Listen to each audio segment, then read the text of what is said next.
Masih dalam Kompas Aceh, Saudara, setelah sempat dikritik oleh pegiat lingkungan melalui media sosial terkait keberadaan sejumlah burung dilindungi yang dipelihara Gubernur Aceh beberapa waktu lalu, akhirnya diserahkan ke pihak BKSDA Aceh.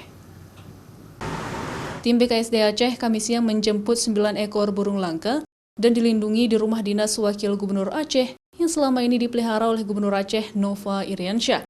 9 ekor burung dilindungi milik Gubernur Aceh yang diserahkan oleh Kepala Dinas Peternakan kepada BKSDA Aceh, di antaranya jenis julang emas dan elang hitam masing-masing 1 ekor, kemudian elang bondol 4 ekor, dan juga elang berontok 3 ekor.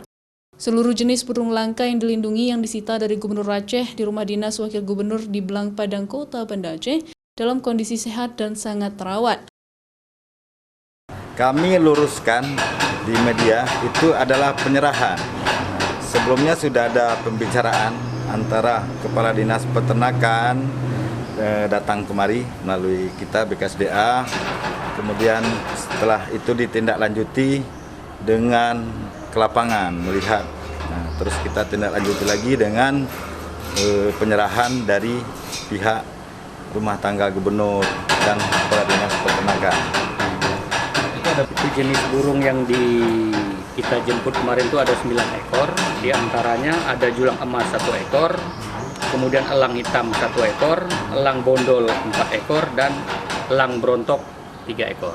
Saat ini 9 ekor burung dilindungi yang disita dari Gubernur Aceh sudah dititipkan oleh BKSDA Aceh ke Taman Rusa Objek Wisata Kebun Binatang di Sibreh, Kabupaten Aceh Besar.